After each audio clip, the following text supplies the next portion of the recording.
नमस्कार दोस्तों, हाल चाल भोजपुरी में एक बार फिर से आप सभी का स्वागत है। दोस्तों, आपको बता दें, राकेश मिश्रा और खेसारी लाल यादव एक बहुत ही पुराने दोस्त हैं।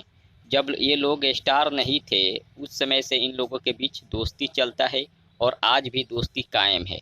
भले ही ये लोग अलग अलग अब रहते हैं, लेकिन आज भी ये लोग दोस्ती निभाते हैं। पहले एक साथ ये लोग दिल्ली में रहते थे और एक साथ एल्बम गाने गाते थे, लेकिन देखा जाए तो आज भी इन लोगों का दोस्ती बरकरार है और दोस्ती कायम रखे हैं, एक दूसरे का साथ देते हैं। आपको बता दें, आज से 1 साल पहले राकेश मिश्रा जी का एक गाना हिट हुआ था। गाना का बोल था राजा जाई ना बहरिया, और ये गाना काफ़ी ज़्यादा हिट हुआ था और काफ़ी वायरल हुआ था। यूट्यूब पर भी काफ़ी ज़्यादा व्यू आया था, लेकिन राकेश मिश्रा जी को किसी ने बधाई नहीं दिया, ना ही कॉल करके और ना ही फेसबुक के माध्यम से, ना ही सोशल मीडिया के माध्यम से।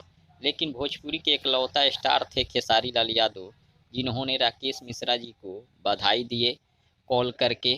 और आपको बता दें, आज वही राकेश मिश्रा खेसारी जी के सपोर्ट में उनका जो फिल्म आया है डोली सजा के रखना, उसे फेसबुक के माध्यम से शेयर किए हैं और लोगों से अपील किए हैं कि आप लोग जाकर SRK म्यूजिक पर इस फिल्म को देखिए। फिलहाल राकेश मिश्रा के इस विचार के बारे में आप सबका क्या राय है, कमेंट करके बताइए। मिलते हैं अगले वीडियो में। धन्यवाद।